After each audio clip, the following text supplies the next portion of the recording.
মাহে রমজানের তাৎপর্য ও ফজিলত সম্পর্কে ইত্তেফাকুল উলামা শ্রীনগর কর্তৃক আয়োজিত তৃতীয় বার্ষিক ওয়াজ মাহফিলের সম্মানিত সভাপতি হযরত উলামায়ে কেরাম, সামনে উপবিষ্ট মুসলমান ভাইয়েরা, পর্দার আড়ালে অবস্থানরত মা বোনেরা, আল্লাহ পাক রব্বুল আলামিনের দরবারে শুকরিয়া আদায় করছি। আল্লাহ আমাদেরকে এই মাহফিলে উপস্থিত হওয়ার তৌফিক দান করেছেন। সকলে বলি আলহামদুলিল্লাহ। রমজানের রোজা আমাদের উপর ফরজ হয়েছে 4টি ধাপে। 1 নাম্বার, আল্লাহ আমাদেরকে অভ্যাস করিয়েছেন। প্রথমে এই রোজার মাধ্যমে রোজা আমাদেরকে রাখার অভ্যাস করিয়েছেন। নাসাই শরীফের 2413 নম্বর হাদিস, 2413 নম্বর হাদিস। আব্দুল্লাহ ইবনে ওমর রাদিয়াল্লাহু তাআলা আনহুমার বর্ণনা, তিনি বলেন, আন্নান নাবিয়্য সাল্লাল্লাহু আলাইহি ওয়াসাল্লাম কানা ইয়াসুমু সালাসাতা আইয়ামিন মিন কুল্লি শাহর। নবীজি সাল্লাল্লাহু আলাইহি ওয়াসাল্লাম প্রত্যেক মাসে 3টা রোজা রাখতেন। সাহাবায়ে কেরাম দেখতেন, তারাও রাখতেন, মন চাইলে কেউ রাখতেন কেউ রাখতেন না। এইভাবে অভ্যাস শুরু হলো। এই গেল প্রথম ধাপ। দ্বিতীয় ধাপ, সহিহ বুখারী হাদিস নাম্বার 2004 নম্বর হাদিস। কদিমা রাসূলুল্লাহ সাল্লাল্লাহু আলাইহি ওয়াসাল্লাম আল মদিনা ফারাআল ইয়াহুদা তাসুমু ইয়াওমা আশুরা। নবীজি সাল্লাল্লাহু আলাইহি ওয়াসাল্লাম মদিনায় আগমন করলেন। মদিনায় এসে দেখলেন ইহুদিরা মুহররমের 10 তারিখে রোজা রাখে। নবীজি প্রশ্ন করলেন, মা হাজা, এটা কি? ইহুদিরা জবাব দিল, হাজা ইয়াউমুন সালিহ, এটা একটা ভালো দিন, বরকতপূর্ণ দিন। হাজা ইয়াউমুন নাজ্জাল্লাহু ফীহি মূসা আলাইহিস সালাতু ওয়াস সালাম, এটা এমন এক দিন যেই দিনে আল্লাহ মূসা আলাইহিস সালাতু ওয়াস সালাম এবং তার সম্প্রদায়কে ফেরাউনের বাহিনী থেকে মুক্তি দিয়ে সাগর পাড়ি দিয়ে ও পারে আল্লাহ পৌঁছে দিয়েছেন। এটা এমন এক দিন। ফাসাবাহু মূসা আলাইহিস সালাতু ওয়াস সালাম, মূসা আলাইহিস সালাতু ওয়াস সালাম শুকরিয়া আদায় করার জন্য রোজা রাখলেন। নবীজি সাল্লাল্লাহু আলাইহি সাল্লাম বললেন, আনা আহাক্কু বিমূসা মিনকুম ফাসামা ওয়া আমারা বিসিয়ামি। মূসা নবীর অনুসরণের ক্ষেত্রে, উনি একটা আমল করার ক্ষেত্রে, ওই আমল পালন করার ক্ষেত্রে তোমাদের চাইতে আমি বেশি হকদার। নবীজি মুহররমের 10 তারিখে রোজা রাখলেন। সাহাবায়ে কেরামকে মুহররমের 10 তারিখে রোজা রাখার নির্দেশ দিলেন। সাহাবায়ে কেরাম মুহররমের 10 তারিখে তখন রোজা রাখতেন। তারা আবশ্যকীয়ভাবে মুহররমের 10 তারিখে রোজা রাখতেন সবাই। এ গেল দ্বিতীয় ধাপ। 3 নাম্বার, সূরা বাকারার 183 নম্বর আয়াতে আল্লাহ বলেন, ইয়া আইয়ুহাল্লাযীনা আমানু কুতিবা আলাইকুমুস সিয়াম, হে ঈমানদারগণ, তোমাদের উপর রোজা ফরজ করা হয়েছে। এই রোজা যখন ফরজ করা হয়েছে তৃতীয় ধাপে, আল্লাহ বলেন 184 নম্বর আয়াতে, ওয়া আলাল্লাযীনা ইউতীকুনাহু ফিদয়াতুন তুআমু মিসকিন, যারা রোজা রাখতে পারবে না, রোজা রাখতে যাদের কষ্ট হয়, যারা টাকাওয়ালা রোজা রাখতে কষ্ট হয়, তারা যদি রোজা না রাখা টাকা দিয়ে ফিদিয়া দিয়ে দেয়, বাস আদায় হয়ে যাবে। তাহলে তৃতীয় ধাপে ফরজ ছিল, বাকি টাকাওয়ালাদের জন্য একটা ছাড় ছিল। কি? যে রোজা না রাখা যদি কষ্ট হয় রাখতে, না রাখা টাকা আদায় করে ফিদিয়া আদায় করে দিলে হবে। এই ছিল তৃতীয় ধাপ। চতুর্থ ধাপ, সূরা বাকারা 185 নম্বর আয়াত, আল্লাহ বলেন, ফামান শাহিদা মিনকুমুশ শাহরা ফালইয়াসুম, তোমরা যারা রমজান মাস পাও, গরিব আর ধনী নাই, সুস্থ বালেগ ব্যক্তি সবার উপর রমজানের রোজা ফরজ। এই আয়াত আগের আয়াতের ওই ধনী ব্যক্তিরা টাকা দিয়ে রোজা না রাখার যে একটা ছাড়, এই ছাড়টা রহিত হয়ে গেছে। এই আয়াত আগের আয়াতের যে এই বিধান ছিল, এটাকে রহিত করে দিয়েছে। তাহলে 1 নাম্বার অভ্যাস করিয়েছেন। দ্বিতীয় মুহররমের 10 তারিখের রোজা নবী রাখছেন, সাহাবাদেরকে আদেশ করেছেন। 3 নাম্বার রমজানের রোজা ফরজ করেছেন, তবে কারো কারো জন্য একটু ছাড় ছিল। 4 নাম্বার আর ছাড় নাই, বালেগ সুস্থ ব্যক্তি যারা, গরিব হোক ধনী হোক, সবার উপর রোজা ফরজ। এই 4 ধাপে আল্লাহ রোজা ফরজ করেছেন। সহিহ বুখারী হাদিস নাম্বার 8, ক্বালা রাসূলুল্লাহ সাল্লাল্লাহু আলাইহি ওয়াসাল্লাম বুনিয়াল ইসলামু আলা খামসিন শাহাদাতি আল্লাহ ইলাহা ইল্লাল্লাহ ওয়া আন্না মুহাম্মাদার রাসূলুল্লাহ ওয়া ইকামিস সালাতি ওয়া ইতাইজ যাকাতি ওয়াল হজ্জি ওয়া সাওমি রমাদান। নবীজি বলেন ইসলামের ভিত্তি 5টি জিনিসের উপর। 1 নাম্বার লা ইলাহা ইল্লাল্লাহর সাক্ষী দেওয়া, মুহাম্মাদুর রাসূলুল্লাহ সাল্লাল্লাহু আলাইহি ওয়াসাল্লাম আল্লাহর রাসূল, এই কথা মেনে নেওয়া। 2 নাম্বার ওয়া ইকামিস সালাত, নামাজ আদায় করা। 3 নাম্বার ওয়া ইতাইজ যাকাত, যাকাত আদায় করা। 4 নাম্বার আল হজ্জি, সামর্থ্যবান হলে হজ করা। 5 নাম্বার ও সাওমি রমাদান, রমজান মাসের রোজা রাখা। এই 5টা হলো ইসলামের ভিত্তি। এর মধ্যে নবী এই হাদিসে 5 নম্বরে বলেন রমজান মাসের রোজা রাখা। রোজা রাখবো কিভাবে? বুখারী হাদিস নাম্বার 1909, ক্বালা রাসূলুল্লাহ সাল্লাল্লাহু আলাইহি ওয়াসাল্লাম, আল্লাহ নবী বলেন সুমু লিরুয়াতিহি ওয়া আফতিরু লিরুয়া। চাঁদ দেখে তোমরা রোজা রাখো, চাঁদ দেখে তোমরা ঈদ করবা। চাঁদ দেখে রোজা রাখবা, চাঁদ দেখে ঈদ করবা। এই হাদিস দ্বারা বোঝা যায় রমজানের চাঁদ তালাশ করা এটা আমাদের জন্য দরকার। আমরা অপেক্ষায় থাকি যে সৌদি রোজা রাখলে পরের দিন অটোমেটিক রোজা রাখবো, বাস চাঁদ আর কেউ দেখি না। এই সুন্নাহটা থেকে আমরা কেন বঞ্চিত হই? ইনশাল্লাহ আমরা সবাই এবছর চাঁদ দেখব, তালাশ করব, আকাশে চাঁদ তালাশ করব, ঠিক আছে না? এই সুন্নাহ সবাই পালন করব, আল্লাহ তৌফিক দান করেন। তাহলে রোজা রাখলেন, চাঁদ দেখে রোজা রাখা, চাঁদ দেখে ঈদ করা।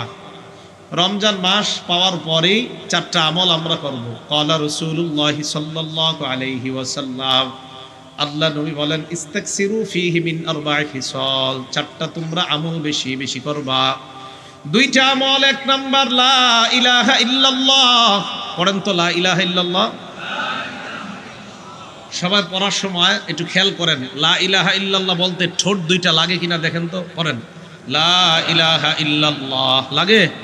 আমার দিকে তাকান, লা ইলাহা ইল্লাল্লাহ, ঠোঁট লাগে? লা ইলাহা ইল্লাল্লাহ এমন একটা আমল যে আমলটা করার সময় রিয়া প্রকাশ হয় না, মানুষ বুঝতেও পারে না এই আমল যে আপনি করতেছেন। কারো সামনে বসে আছেন, লা ইলাহা পড়বেন, যেমন আমি ওনার সামনে বসা, লা ইলাহা ইল্লাল্লাহ পড়তেছি, উনি বুঝতেছেন না।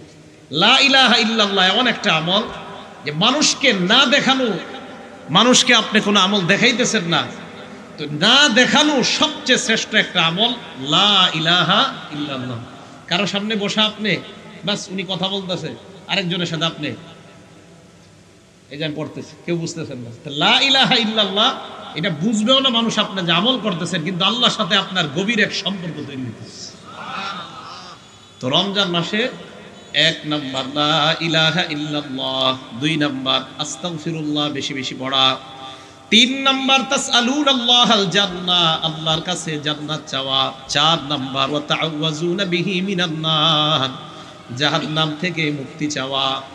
1 নাম্বার লা ইলাহা ইল্লাল্লাহ বেশি বেশি পড়া, 2 নাম্বার ইস্তিগফার বেশি বেশি পড়া, 3 নাম্বার আল্লাহর কাছে জান্নাত চাওয়া, 4 নাম্বার জাহান্নাম থেকে পানাহ চাওয়া। আল্লাহ আমাদেরকে আমলগুলো করার তৌফিক দান করেন। এবার চাঁদ দেখার পর রমজানের প্রথম রাত যখন শুরু হয়, তিরমিজি শরীফ হাদিস নাম্বার 682 নাম্বার হাদিস, ক্বালা রাসূলুল্লাহ সাল্লাল্লাহু আলাইহি ওয়াসাল্লাম, আল্লাহ নবী বলেন ইজা কানা আউয়ালু লাইলাতিন মিন রমাদান, রমজান মাসের প্রথম রাত যখন শুরু হয়, সুফিদাতিশ শায়াতিন, আল্লাহ নবী বলেন শয়তানগুলাকে আবদ্ধ করা হয়, ওয়া মারাদাতুল জিন্নি, অবাধ্য জিনগুলাকে শিকলের মধ্যে বন্দী করা হয়। প্রশ্ন হলো হুজুর, রমজান মাসে যদি শয়তান আবদ্ধ করা হয়, অবাধ্য জিনগুলাকে শিকলের মধ্যে বন্দী করা হয়, এরপরেও রমজান মাসে আমরা কেন টেলিভিশন দেখি? দেখি না? রমজানে টেলিভিশন দেখে না মানুষ, মোবাইলে সিনেমা দেখে না, তো শয়তান তো বন্দী, আপনি দেখেন কেন? শয়তান বন্দী না, আপনি কেন দেখেন? আপনি এই কারণে দেখেন, কারণ গত 11 মাস দেখছেন রমজান মাসে শয়তান দেখায় না, অভ্যাস দেখায়। গত 11 মাস অভ্যাস হয়ে গেছে। রমজানে গুনাহ এটা শয়তান করে না, এটা অভ্যাসগত গুনাহ। 11 মাস করছেন, আসর ক্রিয়া প্রতিক্রিয়া আছে, ওই অভ্যাসগত গুনাহটা রমজানেও চালু থাকে। এই জন্য প্রত্যেক মুসলমান আগের 11 মাস প্রস্তুতি নিবে রমজান কাটানোর। রমজান কাটানোর প্রস্তুতি নিবে কয় মাস? 11 মাস। প্রস্তুতি কিভাবে নিবে? গুনাহ কম করা। কিন্তু মুসলমান 11 মাস গুনাহ এত বেশি করে, ওই অভ্যাস রমজানে এসে ছাড়তে পারে না। শয়তান আটক থাকার পরেও যুবক ওই টাইমেই সিনেমা দেখে। রমজানের আগে যেই টাইমে সিনেমা দেখতো তখনও সিনেমাটা দেখে, ওইটা কিন্তু ইচ্ছা করে দেখে না, অভ্যাস পকেট থেকে মোবাইলটা বের করে চালু করে দেয়। তাহলে রমজানে মানুষ গুনাহ করে, অভ্যাসগত গুনাহ। নবীজি বলেন রমজানের প্রথম রাত যখন শুরু হয়ে যায়, সুফিদাতিশ শায়াতিন, অবাধ্য শয়তানগুলাকে আটক করা হয়, জিনগুলাকে বন্দী করা হয়। এরপর আল্লাহ নবী বলেন ওয়াগুল্লিকাত আবওয়াবুন নার, জাহান্নামের দরজাগুলা বন্ধ করে দেওয়া হয়। ফালাম ইফতাহ মিনহা বাবুন, একটা দরজাও আর খোলা হয় না। ওয়া ফুতিহাত আবওয়াবুল জান্নাহ, জান্নাতের দরজাগুলা খুলে দেওয়া হয়। ফালাম ইউগলাক মিনহা বাবুন, পুরা রমজানে জান্নাতের একটা দরজাও বন্ধ করা হয় না। নবীজি বলেন ওয়ালিল্লাহি উতাকাউ মিনান নার, রমজান মাসে অসংখ্য অগণিত জাহান্নামীকে জাহান্নাম থেকে আল্লাহর পক্ষ থেকে মুক্তি দিয়ে দেওয়া হয়। মুক্তি দেয়। ওয়াজালিকা ফি কুল্লি লাইলা, প্রত্যেক রাতে আল্লাহ মুক্তি দিতে থাকে। এজন্য আজকে থেকে আমি আপনি একটা আমল করব। আমি আমলটা প্রত্যেক রমজানে করি, আপনারাও করবেন। আমি প্রত্যেক রমজানে আল্লাহরে বলি, আল্লাহ আমার আত্মীয় স্বজনের যারা কবরে আছে তাদের মধ্যে কেউ যদি জাহান্নামী থেকে থাকে, আল্লাহ আপনার নবী বলছে আপনি প্রত্যেক রাতে অসংখ্য জাহান্নামীকে আপনি জান্নাতি বানান। আমার আত্মীয়র কেউ থেকে থাকলে আল্লাহ আজ রাতে আপনি জান্নাতি বানায় দেন। এই দোয়া প্রতিদিন করবেন যে আল্লাহ আজকে তো আপনি অসংখ্য জাহান্নামীকে জান্নাতি বানাবেন, আমার যদি কেউ থেকে থাকে তাদেরকে বানায় দেন। এই দোয়া প্রতিদিন করা। বুঝে আসছে সবার? আল্লাহ আমাদেরকে আমল করার তৌফিক দান করেন। রমজান পাইলেন, প্রথম রাত পেয়ে গেলেন, পরের দিন কি করবেন? বুখারী শরীফের 38 নম্বর হাদিস। আমাদের হাদিস যারা মানে তারা বুখারীর 38 নম্বরটা কয়, 37 নম্বরটা কয় না। বুখারীর 38 নম্বর হাদিসটা আগে শুনেন। ক্বালা রাসূলুল্লাহি সাল্লাল্লাহু আলাইহি ওয়াসাল্লাম, আল্লাহ নবী বলেন মান সামা রমাদানা ঈমানান ওয়া ইহতিসাবা, রমজান মাসে দিনের বেলা যারা রোজা রাখে আল্লাহকে খুশি করার জন্য, ঈমানের সাথে এবং সওয়াবের আশায়, গুফিরা লাহু মা তাকদ্দামা মিন যামবিহি, আল্লাহ তার আগের সব গুনাহগুলা মাফ করে দেয়। এটা বুখারী শরীফের 38 নম্বর হাদিস। 37 নম্বরটা কি? গত মঙ্গলবার তাফসিরে আমার একজন প্রশ্ন করছে, কয় হুজুর রমজানে রোজা রাখা যদি তারাবি না পড়ি রোজা হবে কিনা? মানে আমি যাতে বলি হ্যাঁ রোজা হবে, তা উনি আর তারাবি পড়বে না। এটা হলো ওনার নিয়ত। মাইক আগে যেমন ছিল মনে করেন, মাইক ভালো না আজকে, এটা আপনি ঠিক করেও লাভ নাই। মাইক একদম এই বছর সবচেয়ে খারাপ মাইক আজকে। মাইক আগে যেরকম ছিল ওরকম করেন, যা হওয়ার হয়ে গেছে। আপনি আবার বাড়ায়েন না, বাড়াইলে এখন বদনাম কমুন, বাড়ায়েন না, ওরা আপনারে আর কেউ নিব না। বাড়ায়েন না, বাড়ায়েন না, আগে যেমন ছিল মনে রাখেন। মাইক ভালো, মোটেই ভালো হয় নাই। রাসূল আকরাম সাল্লাল্লাহু আলাইহি, আমি এমনি কই না সাধারণত, এখন বাড়াইতেছে, ঠিক করতে চাইতেছে, ঠিক হইব না তো বুঝাই যাইতেছে, চেহারাই কয়টা ঠিক হইব না।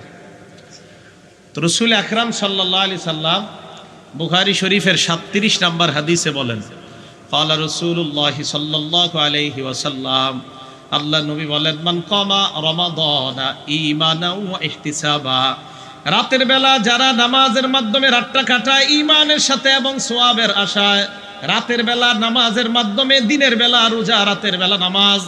নামাজের কথা আলাদা কেন বললেন? কারণ নামাজ তো অন্য সময় পড়ি, রমজান মাসে কোন নামাজ আলাদা? হলো তারাবির নামাজ। কোন নামাজ? তো আমরা তো অন্য সময় পড়ি, তো রমজানে তারাবির নামাজ। গফিরা লাহু মা তাকদ্দামা মিন যামবিহি, আল্লাহ তার আগের সব গুনাহগুলো মাফ করে দেয়। তারাবি 20 রাকাত পড়বো আমরা। কয় রাকাত? তাহাজ্জুদ 8 রাকাত পড়বো। বলেন তাহাজ্জুদ কয় রাকাত পড়বো? তাহলে 8 রাকাত ওলারাও ঝগড়া করবো না, 20 রাকাত ওলারাও ঝগড়া করবো না। 8 রাকাত তাহাজ্জুদ সারা বছর পড়বেন, রমজানেও পড়বেন। 20 রাকাত তারাবি এটা শুধু রমজানে আমরা পড়বো। 1284 হিজরির আগ পর্যন্ত পৃথিবীতে মাযহাবি লামাযহাবি সবাই 20 রাকাত তারাবি পড়তো। 1284 হিজরিতে সর্বপ্রথম ভারত থেকে এই ঘোষণা, এই একটা স্লোগান ওঠে যে তারাবি 8 রাকাত। এরপরে এই ঘোষণাটা 1285-তে আরেকটু বাড়ে, এরপর 1291-তে সৌদি আরব নসিব রিফাই নামে একজন বলে হ্যাঁ তারাবি 8 টাকা, তার কথায় সমর্থন দেয় নাসিরউদ্দিন আলবানী রহমতুল্লাহ আলাই। স্লোগানটা আস্তে আস্তে ভারত থেকে গেল সৌদি আরবে, সৌদি আরবতে সারা দুনিয়ায় ছড়িয়ে গেল। আসল বিষয় হলো তারাবির নামাজ 20 রাকাত, এটাই হলো সুন্নাহ। তাহাজ্জুদ নামাজ 8 রাকাত। নবীজি সাল্লাল্লাহু আলাইহি সাল্লাম রমজানের বাহিরেও পড়েছেন, রমজানেও পড়েছেন। এখন বলবেন হুজুর দুর্বল হাদিসে আছে নবীজি 20 রাকাত তারাবি পড়ছে। আচ্ছা, আপনার কথা আমি মেনে নিলাম। সহিহ হাদিসে আছে নবীজি সাল্লাল্লাহু আলাইহি সাল্লাম বলছেন আমার সুন্নত খোলাফায়ে রাশেদার সুন্নত তোমরা আঁকড়ে ধরো। আপনাদের কথা মেনে নিলাম, দুর্বল হাদিস আমরা মানব না। তাই আমরা নবীজি যে তারাবি পড়ছে 20 রাকাত, এটা আমরা যেহেতু দুর্বল হাদিসে পাইছি তাহলে এটা বাদ দিলাম। আচ্ছা, নবীজি পড়ে নাই যেহেতু দুর্বল, তাহলে নবীজি সহিহ হাদিসে বলছে আমার সুন্নত পালন করো। নবীর সুন্নত পালন করতে গিয়ে আমরা 8 টাকার তাহাজ্জুদ পড়বো, কারণ নবীজি রমজান আর রমজানের বাহিরে 8 টাকাত পড়তেন তাহাজ্জুদ, তাহলে নবীর সুন্নত পালন করলাম। এরপর নবী বলেন আলাইকুম বিসুন্নতি ওয়া সুন্নাতিল খুলাফাইর রাশিদিন, আমার সুন্নত আর খোলাফায়ে রাশেদার সুন্নত মারির দাঁত দিয়ে আঁকড়ে ধরো। নবীর সুন্নতে তাহাজ্জুদ পড়ব 8 রাকাত, খোলাফায়ে রাশেদার সুন্নত তারাবি পড়ব 20 রাকাত। তো নবীজি সাল্লাল্লাহু আলাইহি সাল্লাম বলে দিয়েছেন এটা তো ঝগড়ার কিছু না, এটা একদম ফাও ফাও ঝগড়া করে, এটা ঝগড়ার না। মুসলমান ঝগড়া করার জিনিস পায় না, তাই এগুলা নিয়ে ঝগড়া করে। তাহলে তারাবি 20, বলেন 20 রাকাত, 20 রাকাত, 8 রাকাত, 8 রাকাত। আমরা দুটোটাই পালন করব, যেহেতু আমরা বেশি ইমানদার, আমরা দুটোটা করব। আমরা তারাবি পড়ব 20 রাকাত, আর যারা বলি না 8 রাকাতটা আমি ছাড়বো না, আপনি পড়েন তাহাজ্জুদ 8 রাকাত পড়েন, সমস্যা নেই। আল্লাহ আমাদের সকলকে তারাবি এবং তাহাজ্জুদ, নবীর সুন্নত সাহাবাদের সুন্নত, আল্লাহ আমাদের সকলকে তারাবি এবং তাহাজ্জুদ, নবীর সুন্নত সাহাবাদের সুন্নত সবগুলা পালন করার তৌফিক দান করুন। মনে থাকবে কথাগুলা? তো রাতের বেলায় যারা তারাবি পড়বে আল্লাহ পাক রব্বুল আলামিন তাদের জিন্দেগীর সব গুনাহ মাফ করে দিবে। আমাদের দেশের মানুষ এমনি নামাজ পড়তে চায় না, এদেরকে যদি আরো আপনি ছাড় দেন যে 8 পড়লেও চলবে। আমি নিজ কানে শুনছি, গত বছর আগের বছর একজন টেলিভিশনে বৈশা বলছে 4 রাকাত পড়লেও চলবে। কয় রাকাত? আল্লাহ জানে কবে আসবে যে না পড়লেও কিছু হবে না। তা আমি বলি কি, রমজান মাস ইবাদত কম করার মাস না বেশি করার মাস? 20 রাকাত বেশি না 8 রাকাত বেশি? তো 20 পড়বেন। রমজান মাস ঝগড়া করার মাস না ঝগড়া ছাড়ার মাস? তো আমরা ঝগড়া করবো না, তাহলে এটা নিয়ে ঝগড়া করা যাবে না। আল্লাহ আমাদের সকলকে তারাবির সালাত 20 রাকাত, তাহাজ্জুদের সালাত 8 রাকাত পড়ার তৌফিক দান করেন। আমিন। এইগুলো রমজান মাসে আমরা করব, তাহাজ্জুদ করব, তারাবি পড়ব। রমজান মাসে আমরা কিছু জিনিস হেফাজত করব।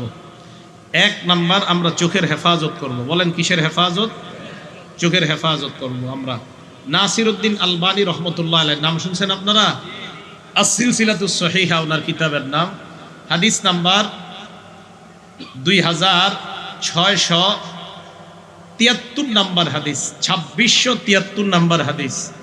এই হাদিসের মধ্যে তিনি বলেন ক্বালা রাসূলুল্লাহ সাল্লাল্লাহু আলাইহি ওয়াসাল্লাম, আল্লাহ নবী বলেন সালাসাতুন লা তারা আয়ুনুহুমুন নার, 3 ব্যক্তি এমন যাদের চক্ষু জাহান্নাম দেখবে না। 3 ব্যক্তির চক্ষু জাহান্নাম দেখবে না। 1 নাম্বার আইনুন হারাসাত ফি সাবিলিল্লাহ, যেই চোখ আল্লাহর রাস্তায় পাহারাদারি করে ওই চোখ জাহান্নাম দেখবে না। 2 নাম্বার আইনুন বাকাত মিন খাশিয়াতিল্লাহ, যেই চোখ আল্লাহর ভয়ে কান্না করে ওই চোখ জাহান্নামের আগুন দেখবে না। 3 নাম্বার আইনুন গদ্দাত আন মাহারিমিল্লাহ, যেই চোখ হারাম জিনিস থেকে ফিরে রাখে ওই চোখ আল্লাহর জাহান্নামের আগুন দেখবে না। চোখ হারাম জিনিস থেকে ফিরে রাখা। আল্লাহ আমাদের সকলকে এই চোখগুলাকে হারাম জিনিস থেকে বাঁচানোর তৌফিক দান করেন। একটা কিতাব আছে নাম মুসনাদে আহমদ, হাদিস নাম্বার 22809 নাম্বার হাদিস। ক্বালা রাসূলুল্লাহ সাল্লাল্লাহু আলাইহি ওয়াসাল্লাম, আল্লাহ নবী বলেন ইজমানুলি সিত্তাম মিন আনফুসিকুম, 6টা জিনিসের জামানত আমাকে দিয়ে দাও। আজমান লাকুমুল জান্নাহ, আমি নবী তোমাদেরকে জান্নাতে নেওয়ার জিম্মাদার হয়ে গেলাম। কয়টা জামানত দিব আমরা? 1 নাম্বার উসদুকু ইজা হাদ্দাসতুম, কথা যখন বলবা সত্য কথা বলবা। 2 নাম্বার ওয়াউফু ইদা ওয়াআদতুম, ওয়াদা যখন করবা ওয়াদাটা পুরা করবা। 3 নাম্বার ওয়াদ্দু ইজা তুমিনতুম, আমানত রাখলে আমানত যথাযথভাবে আদায় করবা। 4 নাম্বার ওয়াগুদ্দু আবসারাকুম, তোমরা তোমাদের নজর নিচের দিকে রাখবা। 5 নাম্বার ওয়াহফাজু ফুরুজাকুম, তোমরা তোমাদের লজ্জাস্থান হেফাজত করবা। 6 নাম্বার ওয়াকুফু আইদিয়াকুম, তোমরা তোমাদের হাত অন্যকে কষ্ট দেওয়া থেকে হেফাজত করবা। এই 6টা জিনিসের জামানত আমাকে দিয়ে দাও।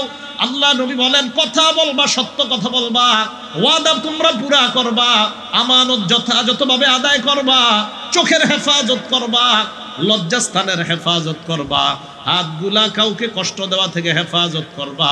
আল্লাহ নবী বলেন আমি তোমাকে জান্নাতে নেওয়ার জামিন হয়ে গেলাম, আমি তোমাকে জান্নাতে নেওয়ার জিম্মাদার। আল্লাহকে বলে সুপারিশ করে আমি তোমাকে জান্নাতে নিব। তাহলে চোখের হেফাজত করবো আমরা, এটা শুধু রমজানে করবো এমন না, রমজানের বাহিরে সব সময় চোখের হেফাজত। 3 নাম্বার উদাহরণ সহিহ বুখারী হাদিস নাম্বার 2465 নাম্বার হাদিস। ক্বালা রাসূলুল্লাহ সাল্লাল্লাহু আলাইহি ওয়াসাল্লাম, আল্লাহ নবী বলেন ইয়াকুম ওয়াল জুলুস আলা তুরুকাত, তোমরা রাস্তায় আড্ডাবাজি করা থেকে বাঁচবা, রাস্তায় চা স্টলের সামনে গল্প গুজব করা থেকে বাঁচবা, 4 জন 5 জন একসাথে হইয়া দুনিয়াবি কথাবার্তা বলা থেকে তোমরা বাঁচবা। সাহাবারা বললেন মা লানা বুদ্দুন ইন্নামা হিয়া মাজালিসুনা নাতাহাদ্দাসু ফিহা, হুজুর রাস্তাঘাটে তো আমরা বসতেই হয়, ধর্মীয় আলোচনা সাহাবারা রাস্তায় বসা ছাড়া করা হয় না। নবীজি বললেন ফাইন আবাইতুম ইল্লাল মাজালিস, যদি রাস্তায় বসতে হয় ফাআতুত তরিকা হাক্কাহা, রাস্তায় যদি তোমাদের বসতেই হয় রাস্তার হক তোমরা আদায় করবা। সাহাবারা বললেন ইয়া রাসূলুল্লাহ ওয়া মা হাক্কুহা, রাস্তার আবার হক কি? আল্লাহ নবী বললেন রাস্তার হক হলো 5টা। জোরে কয়টা? রাস্তার হক কয়টা? 1 নাম্বার গদ্দুল বাসর, নজর নিচের দিকে রাখা। 2 নাম্বার ওয়াকাফুল আযা, কষ্টদায়ক বস্তু সরায় দেওয়া। এটা করেননি আপনারা? এটা কিন্তু অনেক বড় ফজিলতের কাজ, কষ্টদায়ক বস্তু রাস্তা থেকে সরায় দেওয়া।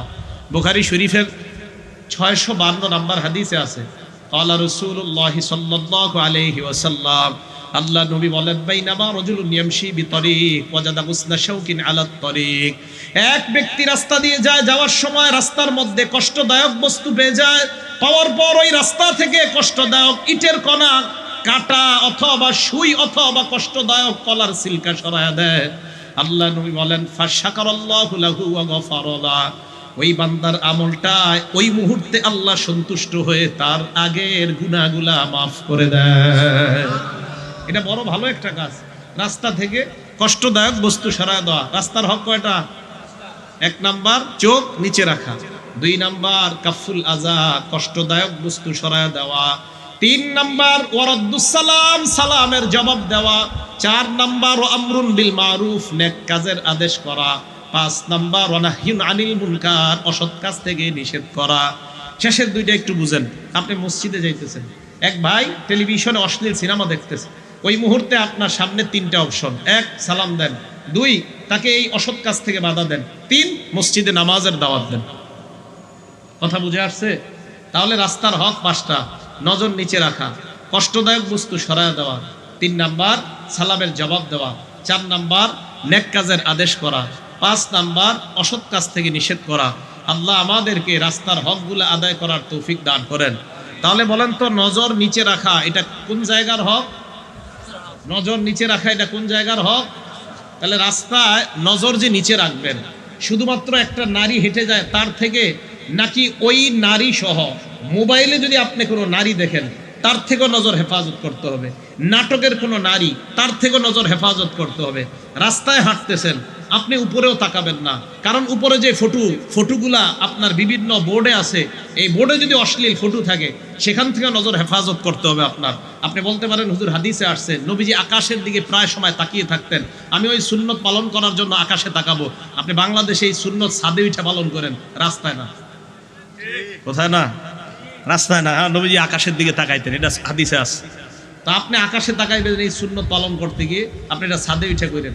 রাস্তায় যদি আপনি উপরে তাকান ঝামেলা আছে। আল্লাহ আমাদের সকলকে রাস্তার 1 নাম্বার হক নজর নিচে রাখা, এটা যেন এখন থেকে এই রমজান থেকে সারা জিন্দেগি আমল করতে পারি, আল্লাহ তৌফিক দান করেন।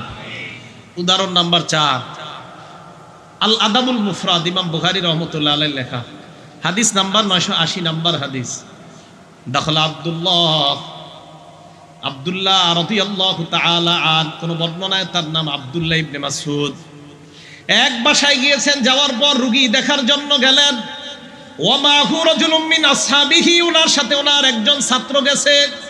এলাকার ইমাম সাহেবকে আপনার বাসায় দাওয়াত দিলেন, ইমাম সাহেবের সাথে ওনার একজন ছাত্র গেছে বাসায়।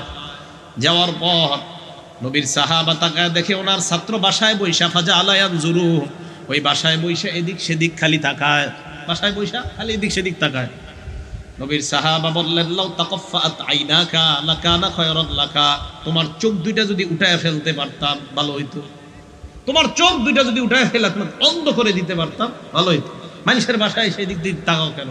কারো বিবি পর্দার আড়াল থেকে তোমার নজর পড়ে যেতে পারে, এদিক সেদিক কেন তুমি তাকাও? তাহলে দেখেন সাহাবায়ে কেরাম কতটা খেয়াল রাখতেন। কারো বাসায় গেছেন, তো আপনি তো জানেন যে ওই বাসার রুম দুইটা, এই রুমে আপনি আছেন মানে তার বাসার মহিলারা অপর রুমে আছে। তো আপনি যদি ওদিকে বারবার তাকান, ফ্যানের বাতাসে পর্দা উঠে যেতে পারে। পর্দা উঠে যাওয়ার পর তার বিবি অথবা ওই ঘরে যাদের সাথে পর্দা করা ফরজ, এমন কোন মেয়ের উপর আপনার নজর পড়ে যেতে পারে। তো ওই বাসায় গিয়ে আপনি বারবার এদিক সেদিক কেন তাকাবেন? কথা কি বুঝে আসছে? তাহলে সাহাবারা নজর হেফাজতের ব্যাপারে কতটা কঠোর ছিলেন। বলেন যে তোমার দুই চোখ যদি উপড়ে ফেলা হতো তাহলে তোমার জন্য কল্যাণ হতো। আল্লাহ আমাদেরকে নজর হেফাজত করার তৌফিক দান করেন। উদাহরণ নাম্বার 5, মুসলিম শরীফের হাদিস 5537, 5537 নাম্বার হাদিস। মোট হাদিস সংখ্যা হবে 7453টা মুসলিম শরীফের তাকরার সহ। নবীজির এক সাহাবা নাম জারির ইবনে আব্দুল্লাহ রাদিয়াল্লাহু তাআলা আনহু, তিনি বলেন, সাআলতু রাসূলুল্লাহি সাল্লাল্লাহু আলাইহি ওয়াসাল্লাম আন নাজরিল ফুজাআ, আল্লাহর নবীকে আমি প্রশ্ন করলাম হঠাৎ নজর পড়ে যাওয়ার ব্যাপারে। ইয়া রাসূলুল্লাহ, যার দিকে আমার তাকানো হারাম তার দিকে যদি আমার হঠাৎ নজর পড়ে যায় তখন আমি কি করব? ফাআমারানি আন আসরিফা বাসরি, আল্লাহর নবী আমাকে বললেন তড়িৎ গতিতে সাথে সাথে যেন আমার নজর আমি ফিরিয়ে নেই। বাংলাটা বলেন কি গতি? তড়িৎ গতিতে যেন আমি আমার নজর নিচের দিকে ফিরিয়ে নেই। এর মানে এমন না আপনি একজনের দিকে তাকাইলেন, বাস উনি যতক্ষণ পর্যন্ত যাচ্ছে আপনি প্রথমবার ততক্ষণ পর্যন্ত তাকায় আছেন। বিষয়টা যেন এমন না হয়। নবীজি বললেন সাথে সাথে তুমি তোমার নজর নিচের দিকে করবা। আল্লাহ আমাদের সকলকে এই চোখ নামক বর্ডার, এই বর্ডারের গুনাহ থেকে বেঁচে রমজানটা যেন গুনাহমুক্ত কাটাইতে পারি, আল্লাহ তৌফিক দান করেন। এগুলো 1 নাম্বার রমজান মাসে নজর হেফাজত করা। 2 নাম্বার হিফজুল লিসান, জবান হেফাজত করা। এই জবান দিয়া কাউকে গালি দেওয়া যাবে না, মিথ্যা কথা বলা যাবে না, গীবত করা যাবে না, জবানের হেফাজত করা। একটা আশ্চর্য হাদিস শুনেন, মুসনাদে আহমদ তাখরিজুল মুসনাদ এই কিতাবের 13048 নাম্বার হাদিস। মুসনাদে আহমদের মূলটা না, তাখরিজুল মুসনাদ আরেকজন আপনার ইখরাজ তাখরিজ হাদিস আপনার তাখরিজ করেছেন, তো এটার নাম তাখরিজুল মুসনাদ। এই কিতাবের 13048 নাম্বার হাদিস। এই হাদিসে আসছে রাসূল আকরাম সাল্লাল্লাহু আলাইহি সাল্লাম বলেন, আগে আমার সাথে 3টা জিনিসের নাম বলেন। বলেন জবান, কলব, ঈমান। কয়টা জিনিস বললাম? জবান, কলব, ঈমান। ক্বালা রাসূলুল্লাহি সাল্লাল্লাহু আলাইহি ওয়াসাল্লাম, আল্লাহ নবী বলেন, লা ইস্তাকিমু ঈমানু আবদিন হাত্তা ইস্তাকিমা কলবুহু, কোন বান্দার ঈমান ততক্ষণ মজবুত হয় না যতক্ষণ তার অন্তরটা মজবুত না হয়, ততক্ষণ পর্যন্ত তার ঈমান পরিশুদ্ধ হয় না, তার দিল যতক্ষণ না পরিশুদ্ধ না হয়। ওয়ালা ইস্তাকিমু কলবুহু হাত্তা ইস্তাকিমা লিসানু, জবান পরিশুদ্ধ না হলে দিল পরিশুদ্ধ হয় না। 1 নাম্বার জবান পরিশুদ্ধ হওয়া। জবান যদি পরিশুদ্ধ হয়, দিল পরিশুদ্ধ হয়, দিল যদি পরিশুদ্ধ হয়, বান্দার ঈমান পরিশুদ্ধ হয়ে যায়। তাহলে ঈমান পরিশুদ্ধ হবে যদি জবান পরিশুদ্ধ হয়, যদি ঈমান পরিশুদ্ধ হবে যদি কলব পরিশুদ্ধ হয়, আর কলব পরিশুদ্ধ হবে যদি আপনার জবান পরিশুদ্ধ হয়। তাহলে দেখেন প্রথমে জবান, এরপরে কলব, এরপর ঈমান। আপনার এই জবান ঠিক, কলব ঠিক, কলব ঠিক, ঈমান ঠিক। আল্লাহ আমাদের জবান, কলব, ঈমান পরিপূর্ণ সুস্থ এবং পাকা মজবুত ঈমান নিয়ে যেন কবরে যেতে পারে, আল্লাহ তৌফিক দান করেন। এখানে দেখেন জবানের কথাটা নবীজি গুরুত্ব দিয়ে বলছেন। বুখারী শরীফ হাদিস নাম্বার 6018 নাম্বার হাদিস। ক্বালা রাসূলুল্লাহি সাল্লাল্লাহু আলাইহি ওয়াসাল্লাম, আল্লাহ নবী বলেন, মান কানা ইউমিনু বিল্লাহি ওয়াল ইয়াউমিল আখির, আল্লাহকে যে বিশ্বাস করে, আখিরাত বিশ্বাস করে, ফাল্যাকুল খায়রান আও লিয়াসমুত, এই ব্যক্তি যেন ভালো কথা বলে, আর ভালো কথা না বলতে পারলে যেন চুপ থাকে। পারলে ভালো কথা বলবেন, না পারলে বলবেন না, চুপ থাকবেন। যদি পারেন ভালো কথা বলেন, না পারেন আপনি চুপ থাকেন। নবীজি সাল্লাল্লাহু আলাইহি সাল্লাম এটা আপনাকে শিখিয়ে দিয়েছে। রমজান মাসে আপনি কোরআন পড়তে বসছেন, একজন আপনার কাছে যাবে, যাওয়ার পর বলবে কি অবস্থা ভাই, কেমন আছেন? তা আপনি বলবেন আলহামদুলিল্লাহ ভালো। কোরআন পড়তেছেন, পড়তে পড়তে পড়তে পড়তে হঠাৎ আপনার একজন এসে কয় কেমন আছেন? ভালো। তো ঠিকঠাক মতো রমজান চলতেছে তো? জি আলহামদুলিল্লাহ। মাশাআল্লাহ ইবাদত করতেছেন তো? জি আলহামদুলিল্লাহ। বলতে বলতে হঠাৎ কয় তারাবি কয় রাকাত পড়েন? আপনার কি এই সময় ছাড়া আর এই প্রশ্নটা করার কোনো জায়গা ছিল না? আমি আপনার পক্ষে বিপক্ষে না, আপনি এই সময় এই প্রশ্নটা এই কোরআন পড়নেওয়ালা লোকটারে করা কি দরকার আমারে বুঝান। ঘটনা বুঝেন নাই? রমজানে শয়তান কি বন্দি না খোলা আছে? ওই মানুষ শয়তান ঢুকাইছে। কোরআন পড়তেছে লোকটা, কেমন আছেন? ভালো। ইফতারি ঠিক মতো হয়? হয়। তারাবি ঠিক মতো পড়েন? করি। রোজা ঠিক মতো রাখেন? রাখি। সাহরি খান তো? হ্যাঁ খাই। তারাবি কয় রাকাত পড়েন? তো বেচারা কৃষক মানুষ অথবা খেটে খাওয়া মানুষ কয় তারাবি তো 20 রাকাত পড়ি, ওই শ্রীনগরের ইমাম সাহেব হুজুর 20 রাকাত পড়ায়, ওনার পিছে পড়ি। আচ্ছা তাই নাকি? তো সহিয়া দিছি তো 20 রাকাত নাই। শুরু হয়ে গেল। আরে ভাই, এই লোকটার পিছে আপনার লাগা কি দরকার রমজান মাসে? আর এই ঝামেলাটা রমজানে বেশি হয়, এই যে ঝামেলাগুলো রমজানে। এই জন্য এইগুলা যদি কেউ ঝামেলা করতে আসে, সোজা এলাকার ইমাম সাহেবের কাছে ধরে নিয়ে যাবেন, নিয়ে বলবেন হুজুরের সাথে কথা বলেন, আমি মসজিদে গিয়ে কোরআন শরীফ পড়ি। আপনি থাকেন, পারবেন না ইনশাল্লাহ? না আপনি ওনারে, মানে উনি জ্ঞানী, ওনারে আপনি কিন্তু বলছেন না যে জ্ঞানী না, আপনি বলবেন ভাই আপনি জ্ঞানী, আমি আপনার সাথে কথা বলতে পারবো না। শ্রীনগর দাওরা হাদিস মাদ্রাসা আছে, ওই জায়গার হুজুর অথবা আমাদের মসজিদের খতিব সাহেব হুজুর অথবা ইমাম সাহেব হুজুর, ওনার কাছে নিয়ে যাবেন, গিয়ে বলবেন আপনি এই জায়গায় বৈশা আপনার মনের যত কথা হুজুরের সাথে বলেন, আমি মসজিদে গিয়ে কোরআন শরীফ পড়ি। আসসালামু আলাইকুম। পারবেন না ইনশাল্লাহ? তাহলে আর আপনাকে এই সমস্যাটা করবে না। আলী হাদিস ভাইয়েরা কষ্ট নিয়ে না, আমি কিন্তু আপনাদের বিরুদ্ধে বলি নাই, যেহেতু আপনার এত কথা কওয়ার শখ, তো হুজুরের সাথে বলেন। আল্লাহ আমাদেরকে আমল করার তৌফিক দান করেন, রমজানটা ইবাদতের মাধ্যমে কাটানোর তৌফিক দান করেন। তাহলে বলেন আমাদের স্লোগান, হয়তো আমল করব না হয় চুপ থাকবো, হয়তো আমল করব না হয়, হয়তো ভালো কথা বলবো না হয় চুপ থাকবো, হয়তো ভালো বলবো না হয় চুপ থাকবো। অশ্লীল ফাহেসা ঝগড়া লাগার কোনো কথা মুখ দিয়ে আমরা বলবো না। আল্লাহ আমাদেরকে তৌফিক দান করেন। 3 নাম্বার উদাহরণ, জবান হেফাজত কেন করা।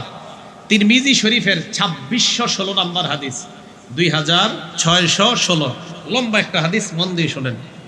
নবীজি সাহাবা মুআজ ইবনে জাবাল রাদিয়াল্লাহু তাআলা আনহুর বর্ণনা, তিনি বলেন কুনতু মা রাসূলিল্লাহি সাল্লাল্লাহু আলাইহি ওয়াসাল্লাম ফি সাফার, আল্লাহ নবীর সাথে এক সফরের মধ্যে ছিলাম। ফাসবাহতু করিবাম মিনহু ইয়াওমান ওয়া নাহনু নাসির, সফরে পথ চলতে চলতে আল্লাহ নবীর কাছাকাছি হয়ে গেলাম। আল্লাহ নবীকে আমি জিজ্ঞাসা করলাম, ইয়া রাসূলুল্লাহ আখবিরনি বিআমালিন ইদখিলুনিল জান্নাহ ওয়া ইউবাইদুনি মিনান নার, এমন একটা আমল আপনি আমাকে শিখিয়ে দেন যে আমলটা আমি করলে ওই আমল আমাকে জান্নাতে নিয়ে যাবে, জাহান্নাম থেকে দূরে রাখবে। নবীজি বললেন 5টা আমলের কথা।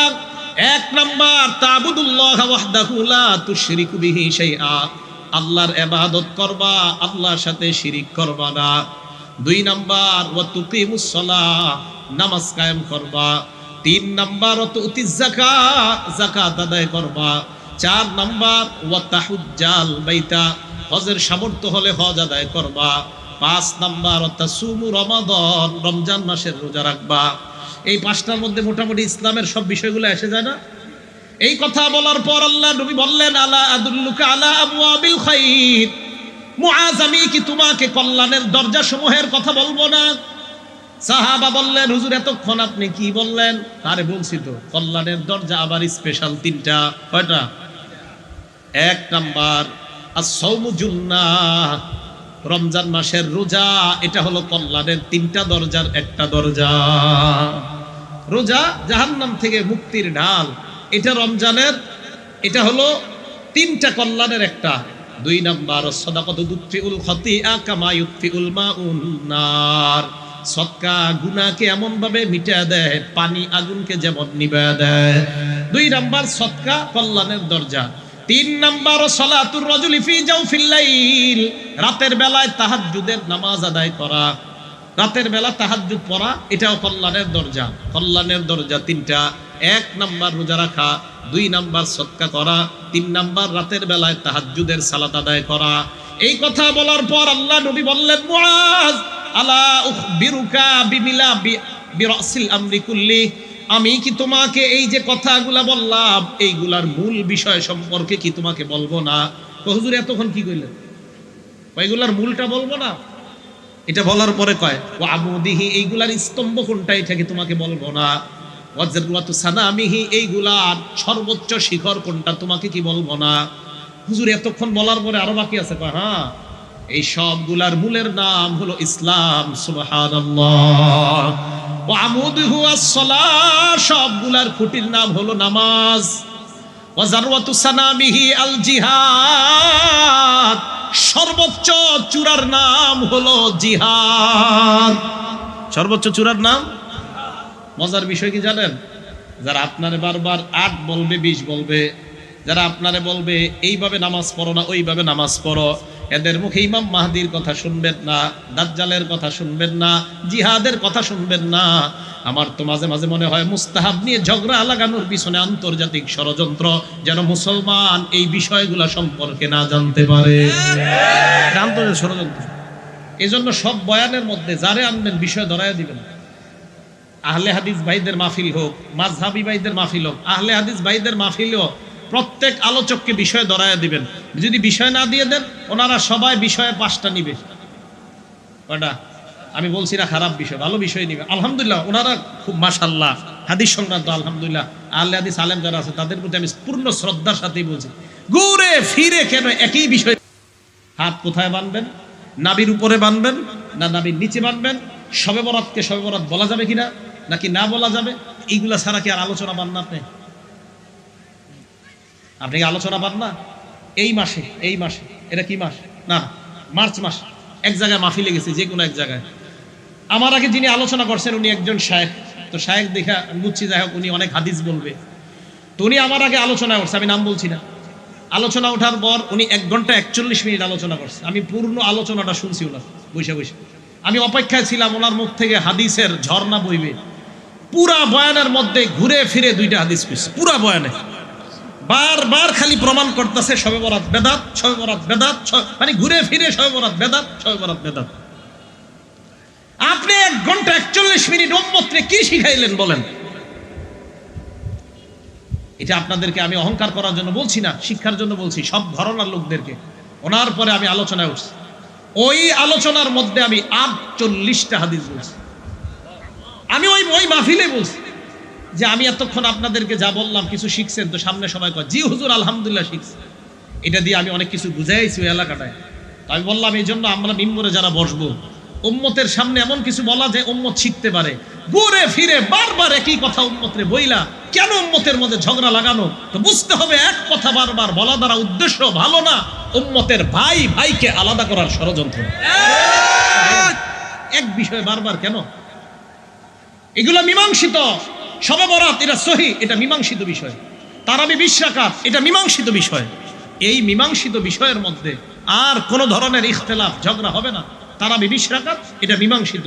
লাইলাতুল বরাত বলেন, কয় শবে বরাত বলা যাবে না। ঠিক আছে, আপনি কি বলবেন? কয় লাইলাতুল বরাত বলবো। ঠিক আছে, কয় না লাইলাতুল বরাত বলা যাবে না। তো আপনি বলবেন কি? কয় লাইলাতুল নিসফি মিন শাবান। আচ্ছা, আপনি লাইলাতুল নিসফি মিন শাবানই বলেন, তো মানবেন তো?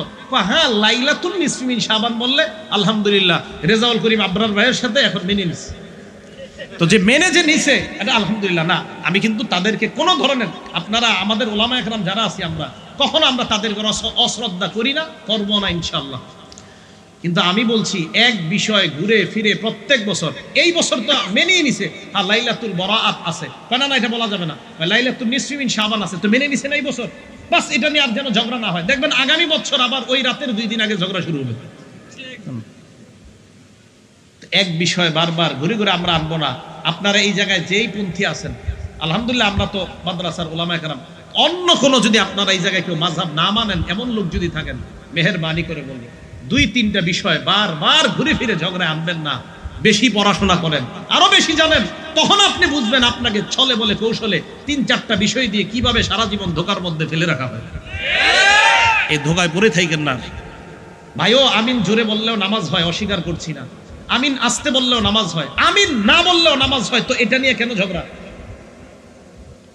কিন্তু আমার পরামর্শ, যেই মসজিদে 90 জন লোক আমিন আস্তে বলে, আপনি ওখানে আস্তেই বলেন। এই মসজিদে যদি আপনি হঠাৎ জোরে আমিন বলেন, একটা কৃষক বলবে কি হলো, ঘটনা কি? কৃষক তো আর জানে না আমিন আস্তে জোরের বিষয়। তুমি বলবে এখানে কি হয়েছে, তো ওই ব্যক্তি বলবে আরে জানেন না আপনি, আমিন তো জোরে বলতে হবে। তো কৃষক এই যে চা স্টলের সামনে গিয়ে ঝগড়া লাগবে, এই এতদিন কি আমিন আস্তে বলতে, এখন তো জোরে বলতে হবে।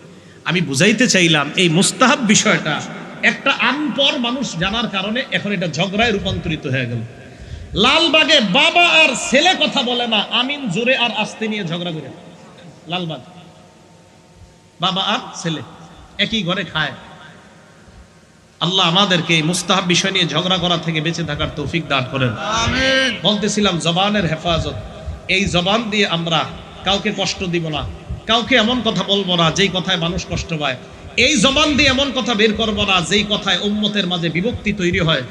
আল্লাহ আমাদের সকলকে বিভক্তিমূলক কথা বলা থেকে জবানকে হেফাজত করার তৌফিক দান করেন। তো জবানের ব্যাপারে তিরমিজি শরীফের বর্ণনাটা, তো নবীজি সাল্লাল্লাহু আলাইহি সাল্লাম এইগুলা বলার ব্যাপারে কয় চূড়ান্ত শিখর হলো জিহাদ। এইগুলা বলার পরে কয় মুআজ আলা আদুল্লুকা আলা মিলাকি যালিকা কুল্লি, আমি কি তোমাকে এই সবগুলার সার নির্যাস সম্পর্কে বলবো না? সাহাবা বলে ইয়া রাসূলুল্লাহ, এই যে সবগুলা আপনি বললেন এইগুলার আবার সার নির্যাস কোনটা? আল্লাহ নবী আখাযা বিলিসানিহি, জিহ্বাটা এইভাবে ধরলেন, ধরার পর বললেন মুআজ কুফা আলাইকা হাযা, এই জবান তুমি নিয়ন্ত্রণ করবা, তাহলে উপরের সব আমল ঠিক। এটা নিয়ন্ত্রণ করবা, কুফা আলাইকা হাযা, এটা নিয়ন্ত্রণ করবা। সাহাবা বলে ইয়া রাসূলুল্লাহ ইন্না লামুআখাযুনা বিমা নাতাকাল্লাম, কথা বললেও কি আমরা জাহান্নামী হব, আমাদেরকে ধরা হবে, পাকড়াও করা হবে। নবীজি জবাব দিলেন হাল ইয়াকুবুন নাসা ফিন্নারি আলা ওয়ুজুহিহিম আও আলা মানাখিরিহিম ইল্লা হাসাইদু আলসিনাতিহিম, মুখের কারণে অনেক মানুষ, অধিকাংশ মানুষ জাহান্নামে যাবে, বলেন নাউযুবিল্লাহ। জবানের কারণে অনেক মানুষ জাহান্নামে যাবে।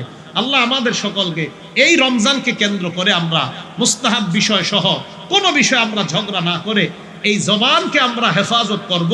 ইসলামের কোন বিষয় যদি আমাদের সামনে আসে, উলামায়ে কেরামের কাছে গিয়ে জানার চেষ্টা করব, নিজে নিজে কোনো সিদ্ধান্ত আমরা নিব না ইনশাআল্লাহ।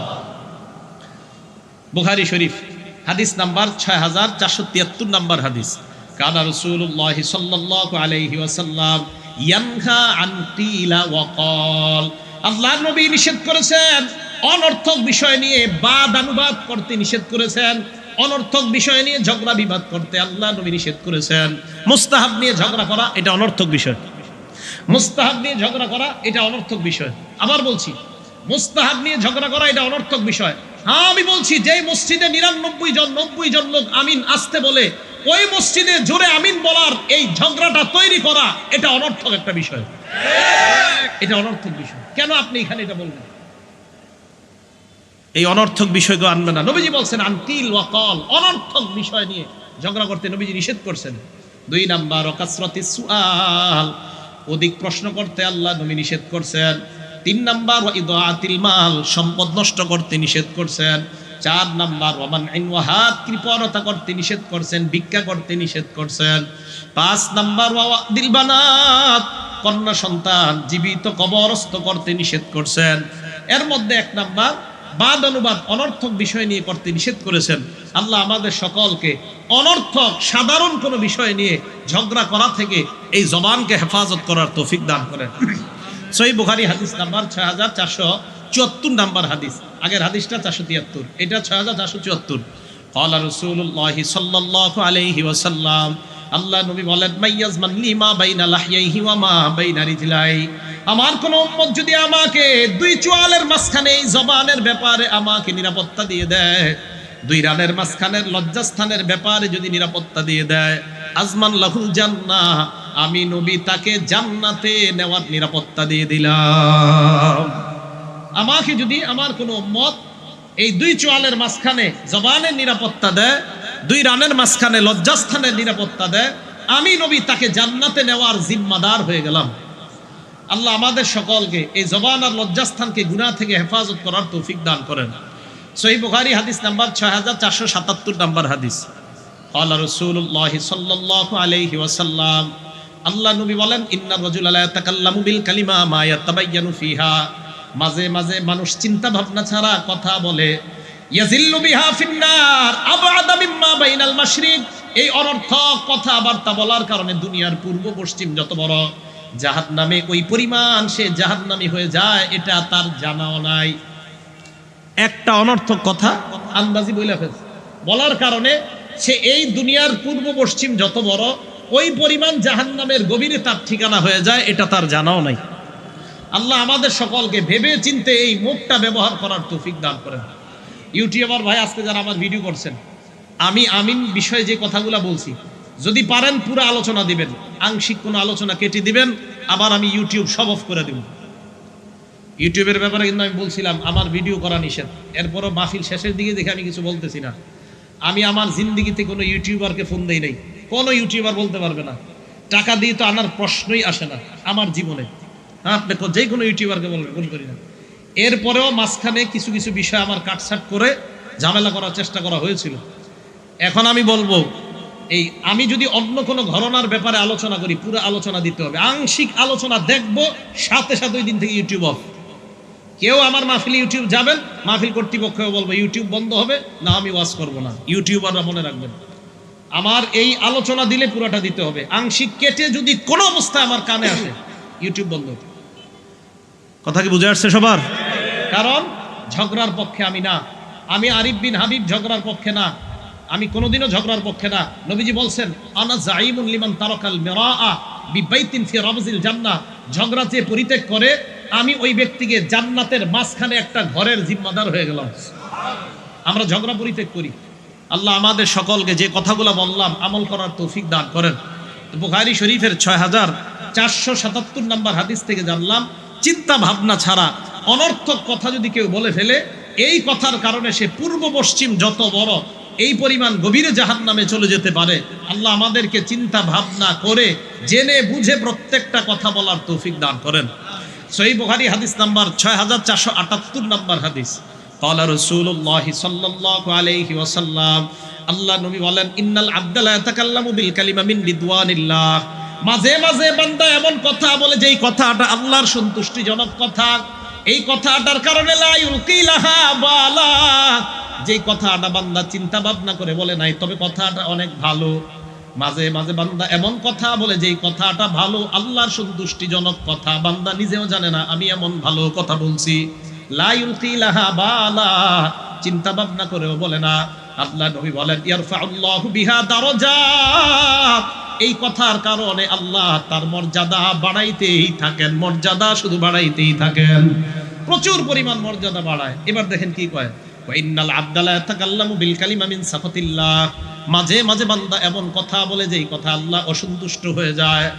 লা ইউলকি লাহা বালা, যেই কথা চিন্তা ভাবনা ছাড়া অন্য কারো সামনে আপনি এমন একটা কথা বললেন যেই কথায় আল্লাহ অসন্তুষ্ট হয়ে যায়। ইয়াহবি বিহা ফিন্নার, যেই কথার কারণে আপনি জাহান্নামী হয়ে যাবেন, বলেন নাউজুবিল্লাহ। অনর্থক কথা বলা থেকে আল্লাহ আমাদেরকে হেফাজত করেন।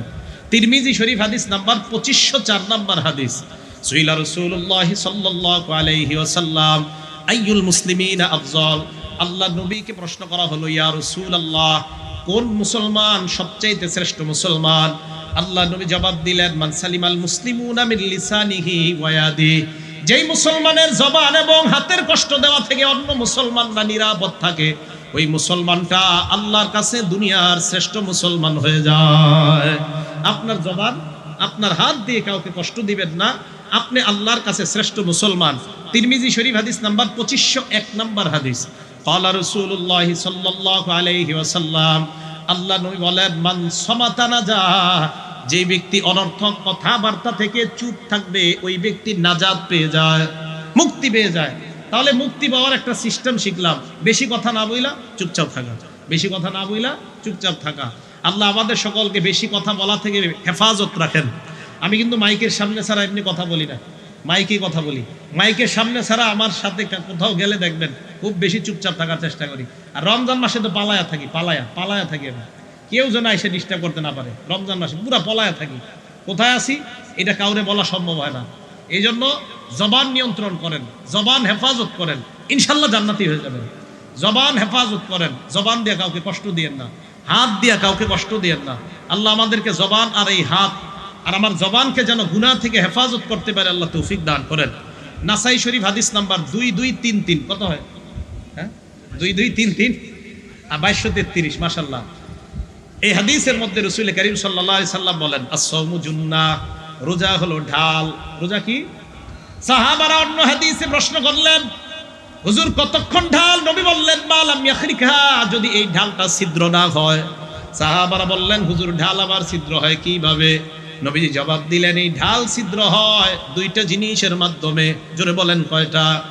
এক নাম্বার বিকাজিবা, মিথ্যা কথার মাধ্যমে ঢাল ছিদ্র হয়। দুই নাম্বার আউগিবা, গীবতের মাধ্যমে ঢাল ছিদ্র হয়। বলেন তো মিথ্যা আর গীবত হাত দিয়ে করা হয়, কি দিয়ে?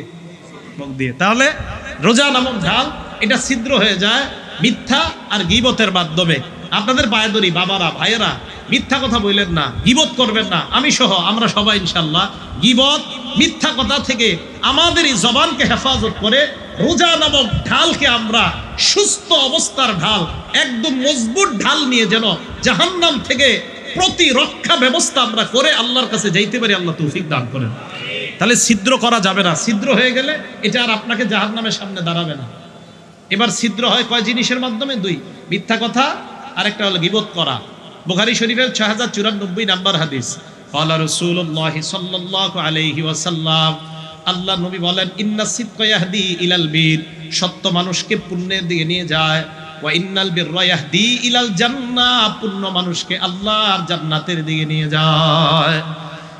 এবার আল্লাহ নবী বলেন, এই জামানায় কেউ যদি আবু বকরের মতো সিদ্দিক উপাধি পেতে চান, সিদ্দিক উপাধি পেতে চান না? নবীজি বলেন, ইন্নার রাজুলা লা ইয়াসদুক, কোন মানুষ যদি সত্য কথা বলে, অন্য বর্ণনায় আছে হাত্তা ইয়াতাহাররাস সিদকা, বারবার সত্য বলে, সকালে সত্য, ঘুমাইতে গেলে সত্য, উঠতে সত্য, বসতে সত্য, ভাই সব সময় সত্য বলে, দোকান খুলতে সত্য, দোকানে দোকানদারি করার সময় সত্য, কেনার সময় সত্য, বিক্রি করার সময় সত্য কথা বলে। আল্লাহ নবী বলেন, দুনিয়ার কোন মানুষ তোমাকে চেনক আর না চিনক, হাত্তা ইয়াকুনা ইনদাল্লাহি সিদ্দিকা, আরেক বর্ণনায় হাত্তা ইউক্তাবা ইনদাল্লাহি সিদ্দিকা, আল্লাহর খাতায় আবু বকরের মতো তোমার নামের শেষে সিদ্দিক লিপিবদ্ধ হয়ে যায়। সিদ্দিক, এই জামানায় সত্য কথা যদি বলি, আল্লাহ আমাদেরকেও সিদ্দিকের খাতায় নামটা লিখে দিবে। আমি চাপান করি না, অন্য কাউকে দিয়ে দেন। তাহলে মিথ্যা কথা বলা যাবে না, এটা হলো একটা। গীবত করা যাবে না। মুসলিম শরীফ হাদিস নাম্বার 6487 নাম্বার হাদিস, ক্বালা রাসূলুল্লাহ সাল্লাল্লাহু আলাইহি ওয়াসাল্লাম, আল্লাহ নবী সাহাবাদেরকে বললেন, আতাদরুনা মাল গীবা, হে সাহাবারা তোমরা কি জানো গীবত কাকে বলে? সাহাবারা বললেন, আল্লাহু ওয়া রাসূলুহু আলাম, আল্লাহ এবং তার নবী ভালো জানেন। নবীজি বললেন, যিকরুকা খাকা বিমা ইয়াকরা, তোমার ভাই অপছন্দ করে এমন কোন জিনিস অন্যের কাছে বলা, এটার নাম গীবত। উনি অপছন্দ করে ওনার কোন কথা আপনার কাছে আমি বলে দেওয়া, এটা গীবত।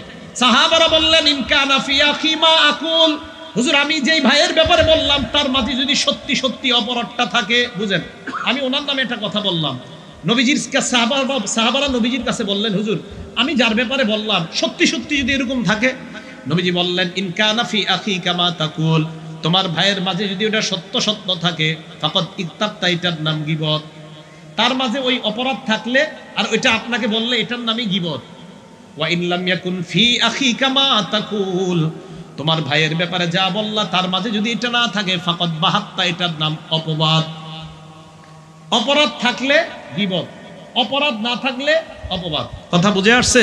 হ্যাঁ, কারো অনিষ্টতা থেকে বাঁচার জন্য গীবত বলা যায়, কারো অনিষ্টতা থেকে নিজে বাঁচার জন্য গীবত বলা যায়, কারো অনিষ্টতা থেকে অন্যকে বাঁচানোর জন্য গীবত বলা যায়, কাউকে সংশোধন করার উদ্দেশ্যে গীবত বলা যায়, কাউকে সংশোধন করার উদ্দেশ্যে গীবত বলা যায়, কারো অনিষ্টতা থেকে আপনি বাঁচার জন্য যদি দেখেন যে তার এই দোষটা না বললে আমি তার অনিষ্টতা থেকে বাঁচবো না, বলা যায়। তার অনিষ্টতা থেকে আপনার এক মুসলমান ভাইকে বাঁচানোর জন্য যদি দেখেন এটা না বললে আমার ওই মুসলমান ভাই বিপদে পড়বে, তখন তাকে আস্তে ধীরে চুপে চুপে বলে দেওয়া, এটা গীবত হবে না, এটা জায়েজ আছে। কথা বুঝে আসছে সবার? তাহলে উনি এমনি কারোর সাথে শত্রুতা নাই, আমাকে ক্ষতি করার কোনো আশঙ্কা নাই, এমনি ওনার একটা অপরাধ আপনাকে আমি বলা, এটার নাম গীবত। এটার নাম কি? গীবত। তাহলে গীবত করব না।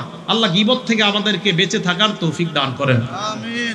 1 নাম্বার চোখের হেফাজত, 2 নাম্বার জবানের হেফাজত, 3 নাম্বার কানের হেফাজত। বলেন কিসের হেফাজত?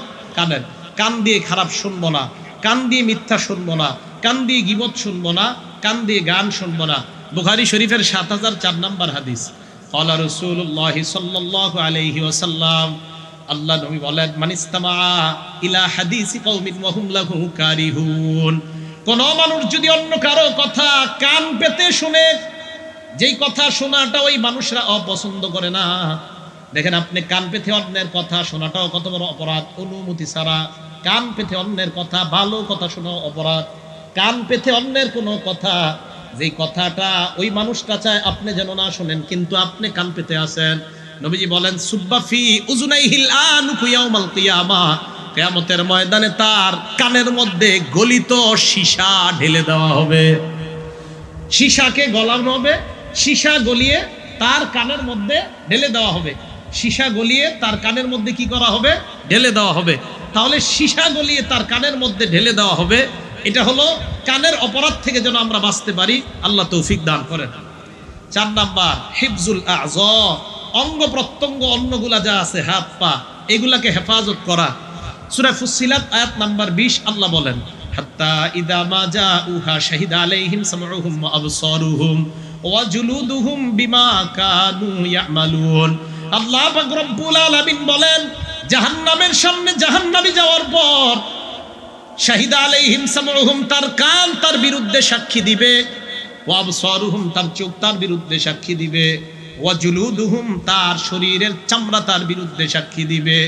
ইয়াসিন সূরায় আল্লাহ বলেন, আল-ইয়াউমা নাখতিমু আলা আফওয়াহিহিম, চেহারার মধ্যে যে মোহর মেরে দিব। অবরোধ করছো? বলবে না, বলবে না, আল্লাহ মুখে মোহর মারবে। মারার পর তুকাল্লিমুনা আইদিহিম, হাত কথা বলবে।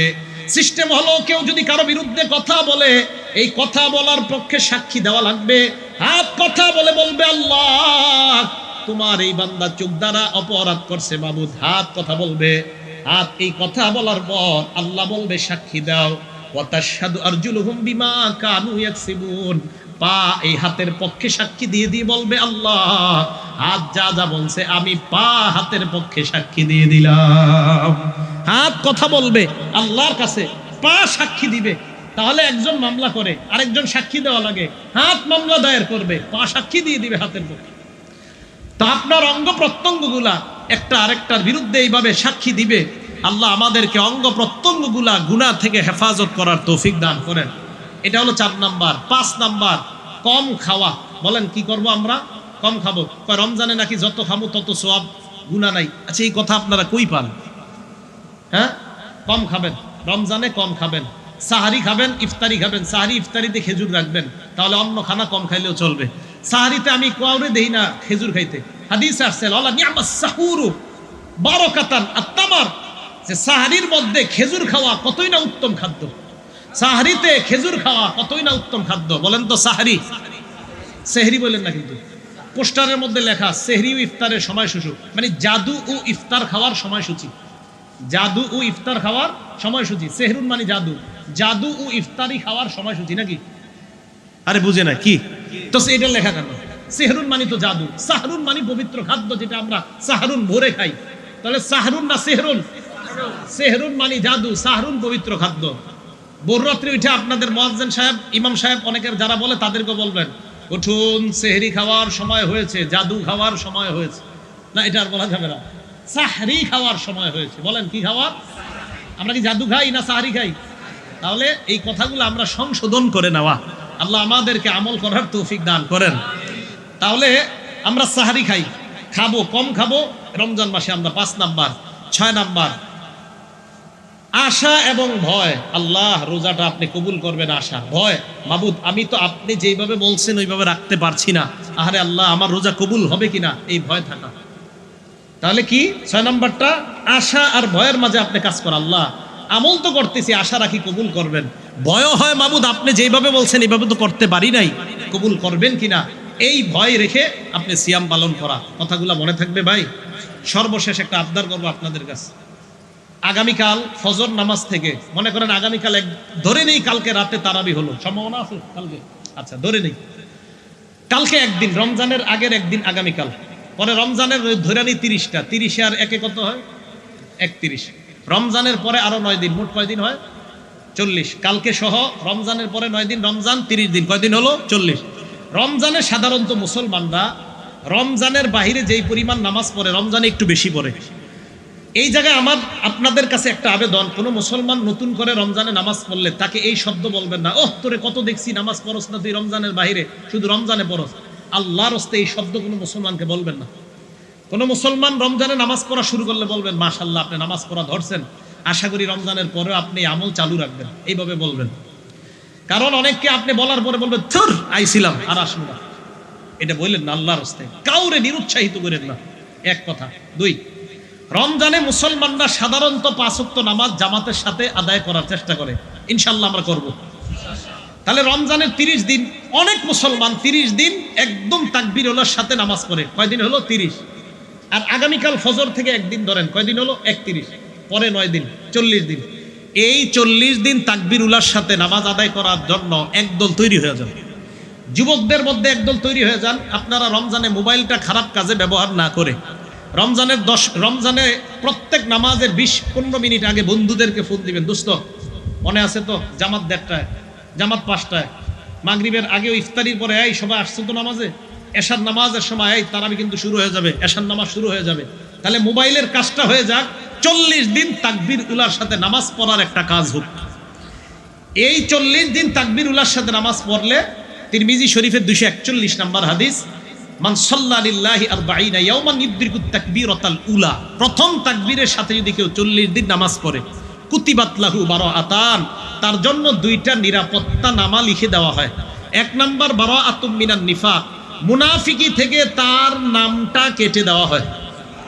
2 নাম্বার বারাআতুম মিনান নার, জাহান্নাম থেকে তার নামটা কেটে দেওয়া হয়। আমি সহ আমরা সবাই ইনশাআল্লাহ 40 দিন এই কালকে ফজর থেকে তাকবীরুল্লাহর সাথে নামাজ পড়ব। হিম্মত করতে পারি না ইনশাআল্লাহ? ইমাম সাহেবরা তো পড়বেই, আপনারা ওনারা তো পড়বেই। এই জন্য ইমাম সাহেবদের যে কি মাকাম আমি মাঝে মাঝে চিন্তা করি, ইমাম সাহেবদের কি মর্যাদা। ইমাম সাহেব যারা, মাঝে মাঝে তাদের ফজিলত নিয়ে আমি টেনশন করি যে কি মর্যাদা, ওনারা তো তাকবীরুল্লাহ আছেই, চলতেছে। এই জন্য ইমাম সাহেবদের মাঝে শুধু একটু ইখলাস যদি কাজ করে, এদের জান্নাতে যাওয়া আটকানো একদম মুশকিল। ইমাম সাহেব যারা, কারণ প্রত্যেক নামাজে আল্লাহু আকবার উনি আগে বললে আমরা বলি। হ্যাঁ, অনেক ইমাম সাহেবরা মনে করে কি জানেন, যে আমার মনে হয় এই মাকামটা হুজুর, অনেকে কি মনে না, মানে এটা নবীজির মাকাম, ইমাম যেই মাকামে দাঁড়ায় এটা নবীজির মাকাম। নবীজি সাল্লাল্লাহু আলাইহি সাল্লাম ইমাম ছিলেন, ইমামরা নবীজির ওই দায়িত্ব পালন করতেছে। আমাদের নবীজি ইমাম ছিলেন, এই জন্য ইমাম হওয়াটা এটা ভাগ্যের বিষয়, সত্যি ভাগ্যের বিষয়। তো ইমাম সাহেবরা তো মাশাআল্লাহ পড়বেই, আমরা যারা আছি ইনশাআল্লাহ, আমি তো ইমাম না, এই জন্য বললাম আমরা যারা আছি, আমরা 5 ওয়াক্ত নামাজ অন্তত 40 দিন তাকবীরুল্লাহর সাথে পড়বো ইনশাআল্লাহ। এরপরে আর পড়বো না, কি যাই হোক, তো 40 দিন তাকবীরুল্লাহর সাথে পড়বো, এরপরে আমল আমরা ধরে রাখবো ইনশাআল্লাহ। এটা 1 নম্বর কথা। দ্বিতীয় হাদিস, নবীজি বলেন, লাকাদ হামামতু আন আমুরা, আমার মন চায় আন আমুরাল মুয়াজ্জিন, আমি মুয়াজ্জিনকে আদেশ করি, ফায়ুকিমা, মুয়াজ্জিনকে বলি তুমি নামাজ কায়েম করো, ইকামত দিয়া তুমি মানুষকে দাঁড় করাও। সুম্মা আমুরু রাজুলান, এরপর এক ব্যক্তিকে বলি, ফায়া উম্মান নাস, ওই ব্যক্তি ইমামতি করুক। এরপর সুম্মা আখুযু শু'লাম মিন নার, আমি তাদেরকে মসজিদে রাইখা আগুনের শিখা নিয়ে, আগুনের মশাল নিয়ে আমি ওই ব্যক্তির বাড়িতে যাই, ফা উহাররিকু, ওই ব্যক্তিকে জ্বালিয়ে দেই, মান লা ইউখরিজু ইলা সালাহ, যেই ব্যক্তি আজান শোনার পরেও মসজিদে জামাতে আসে না, আমি তাদের ঘর বাড়িগুলা জ্বালায় দিই।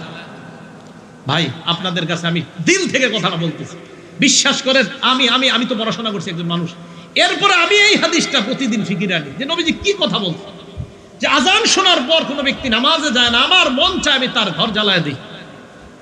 আমি উৎসাহ দেওয়ার জন্য বলছি আপনাদেরকে। আজকে আমি এশার নামাজ আপনাদের এই মসজিদে পড়তে আসছি, আইসা দেখি জামাত শেষ 9 বাজে, এই জায়গায় এলান হইতেছে যে আমাদের এই জায়গায় জামাত হবে। আমি কিন্তু আপনাদের এই জায়গায় সিভিল বেশে এসে আপনাদের পিছিয়ে জামাত করছি এইখানে। হ্যাঁ, আমি ইমাম সাহেব প্রথম রাকাতে আপনি ওয়াইলুল লিল মুতাফফিফিন থেকে শুরু করছেন, জি আমার মনে আছে। হ্যাঁ, এটাই তো মনে পড়ছে। তো যাই হোক, এই যে আপনি দেখেন আপনাদের এখানে সিভিলে আইসা আমি নামাজটা পড়ছি, কেন জানেন? ওখানে পড়ার পর টেনশন করলাম, ইন্না লিল্লাহ, গাড়ি নিয়ে এই জন্য চলাচল করি যেন তাকবীরের সাথে নামাজ জামাতে আদায় করা যায়। আজকে এশার নামাজে এই মসজিদে মিস করলাম, ওই ঘড়ির সাথে নামাজের একটু ব্যবধান ছিল মসজিদের টাইমে, দৌড়ে এই জায়গায় এসে পাইছি। আলহামদুলিল্লাহ এই মাহফিল কর্তৃপক্ষকে অন্তত এই কারণে শুকরিয়া, আপনাদের কারণে আজকে এশার নামাজ জামাতে পড়তে পারছি। এশার নামাজটা এই জায়গায় এসে আমি জামাতে ওই সাইডে পড়ে চুপে চুপে আবার চলে গেছি। তো এশার সালাত আমি বুঝাইতে চাইলাম আপনাদেরকে, জামাতের গুরুত্বটা আপনারা দেন। আল্লাহ পাক রব্বুল আলামিন আমাদের সকলকে জামাতের গুরুত্ব যেন আমরা দিতে পারি, আল্লাহ তৌফিক দান করেন। শুধু নারী আর শিশু যদি না থাকতো, নবীজি বলেন ওই ঘরগুলারে আমি জ্বালায় দিতাম। সর্বশেষ হাদিস রিয়াজুস সলিহিনের 1073 নম্বর হাদিস। এই হাদিসে রাসূল আকরাম সাল্লাল্লাহু আলাইহি সাল্লামের সাহাবা আবু হুরায়রা রাদিয়াল্লাহু তাআলা আনহু বলেন, এক অন্ধ সাহাবা নবীজির কাছে আসছে। অন্ধ, বলেন কি সাহাবা? এই জায়গায় কেউ অন্ধ আছেন? নাই। অন্ধ সাহাবা নবীজির কাছে আসছে। আসার পর বলে, ইয়া রাসূলুল্লাহ, আমার বাড়ি একটু দূরে, তো আমি বাড়িতে কি নামাজ পড়লে হবে কিনা হুজুর? আমি তো নামাজে আসতে পারি না। নবীজি বললেন, কেন? ভাই লাইসা লি কাঈদুন ইয়াকুদুনি ইলাল মাসজিদ অথবা ইয়াসুকুনি ইলাল মাসজিদ, এমন কেউ নেই যে আমার হাতটা ধরে ধরে আমাকে মসজিদে আনবে। নবীজি বললেন, তো কি চাও? ফাসাআলা রাসূলুল্লাহ আইয়ুরাখিসা লাহু, নবীজিকে বললেন, হুজুর আমাকে কি একটু অনুমতি দেওয়া যায় না? কিসের অনুমতি? ফায়ুসাল্লি ফি বাইতিহি, আমি ঘরে নামাজ পড়ব। এই হাদিস দ্বারা বোঝা যায় কোন মুসলমান ঘরে নামাজ পড়তে চাইলে ইমামের অনুমতি লাগবে। বুঝাইতে পারিনি? হ্যাঁ, ইমামের অনুমতি লাগবে ঘরে নামাজ পড়তে হলে, কারণ ইমাম আপনার শুধু মসজিদের ইমাম না, এলাকার ইমাম, নেতা। মানতে হবে, এ আজকে মানবে ইনশাল্লাহ, আমরা মানবো ইনশাল্লাহ। নবীজিকে বলার পর নবীজি বললেন, কি চাও? হুজুর আমি ঘরে নামাজ পড়বো। ভাই বুঝেন কথাটা, ইমাম সাহেবের কাছ থেকে অনুমতি চাইলেন ঘরে নামাজ পড়ার ব্যাপারে। নবীজি সাল্লাল্লাহু আলাইহি সাল্লাম ফারাখাসা লাহু, অনুমতি দিয়ে দিলেন। সুবহানাল্লাহ বলেন। একটু পরে দেখেন তো কি বলি আমরা, সুবহানাল্লাহ তো বললাম। ফালাম্মা ওয়াল্লাহ, অন্ধ সাহাবা ফিরা রওনা করছে বাড়ির দিকে। ডাক দিছে, এদিকে আসো, এদিকে আসো। আল তাসমাউন নিদা, বেলাল আব্দুল্লাহ ইবনে উম্মে মাকতুম ওরা যখন আজান দেয়, তুমি কি আজান শোনো তাদের? ওই সাহাবা কয়, নাম। জি হুজুর শুনি। কয়, ফাজিব, আজান শুনলে মসজিদে আসবা। অন্ধ সাহাবা, ঘরে নামাজ পড়ার অনুমতি নবীজি দিলেন না, তাকে মসজিদে জামাতে উপস্থিত হতে বললেন। তাহলে কয়টা কথা বললাম? প্রথম কথাগুলো আমরা জানলাম, নজর সহ শরীরের অঙ্গ প্রত্যঙ্গগুলো হেফাজত করে রোজাকে আমরা হেফাজত করব, বিশেষ করে জবান দিয়ে। এই জবান নামক জিনিসটা দিয়ে আমরা রোজাকে ছিদ্র করব না, এই বিষয়টার গুরুত্ব আমরা জানলাম। গীবত, মিথ্যা বলবো না। শেষের দিকে আমরা ওয়াদা করলাম যে ইনশাল্লাহ জামাতে তো নামাজ পড়বই, 40 দিন ইমামের আল্লাহু আকবার যে তাকবীরটা, এটার সাথে আমরা 40 দিন নামাজ পড়ব। আল্লাহ পাক রব্বুল আলামিন যে কথা বললাম, যে কথাগুলা শুনলাম, সালাতের গুরুত্বটা এবং সিয়ামের গুরুত্ব সবাই যেন আমরা অনুধাবন করে আমাদের জীবনে আমল করতে পারি, আল্লাহ তৌফিক দান করেন। এটা আগে বলবেন তো না, আমাদের গায়ে যেতে হবে আগে, ওয়াদাবদ্ধ তো। আমিন ওয়া আখিরু দাওয়ানা আনিল হামদুলিল্লাহি রাব্বিল। কেউ উঠবেন না, কেউ উঠবেন না, কেউ উঠবেন না। সবাই হাত তোলেন, 2 হাত তোলেন। সামনে যারা আছেন 2 হাত, হাত নামাবেন না, কেউ হাত নামাবেন না। 2 হাত আপনারা স্টেজের ওলামায়ে কেরাম না, সামনে যারা আছেন হাত উঠায় রাখেন, নামাবেন না। হুজুর আরেকজনকে বসান, কেউ হাত নামাবেন না। আমি যাওয়ার পরে একজন আপনারা উঠবেন না। হুজুর এসে বসে না, তো যাই হোক, কেউ উঠবেন না, মেহেরবানি করে আল্লাহর হস্তে কেউ উঠবেন না। হুজুরের আলোচনা কিন্তু আপনারা শুনেন না, ডক্টর মুস্তাক সাহেব হুজুর আসবেন না। হুজুরের আলোচনা আমি শুনছি আপনার ময়মনসিংহে, হুজুর খুব সুন্দর আলোচনা করেন এবং হ্যাকপতপূর্ণ, খুব জ্ঞানী অনেক কথা বলেন এবং সূক্ষ্ম সুন্দর কথা বলেন। আল্লাহ, হাতগুলো একটু নিচে হয়ে গেছে, 2 হাত এইভাবে। বাসের এই পাশে যারা আছেন বলেন ইনশাআল্লাহ, সবাই বলেন। এই পাশে বলেন, আপনি চলে যাওয়ার পর, সবাই বলেন ইনশাআল্লাহ, আপনি চলে যাওয়ার পর আমরা উঠবো না। এবার এই পাশের লোকেরা বলেন ইনশাআল্লাহ, আপনি চলে যাওয়ার পর আমরা উঠবো না। 2 পাশের লোকেরা জোরে বলেন ইনশাআল্লাহ, আমরা উঠবো না। আমরা উলামায়ে কেরামকে সম্মান করি, জোরে করে না, উলামায়ে কেরামকে সম্মান করি। উলামাদের সম্মানার্থে সবাই বলেন আমরা উঠবো না। আল্লাহর কাছে হাতগুলা সাক্ষী রেখে গেলাম, একটা উঠবেন না, খবর আছে কিন্তু উঠলে উঠেন না। আসসালামু আলাইকুম ওয়া রাহমাতুল্লাহি ওয়া বারাকাতুহু।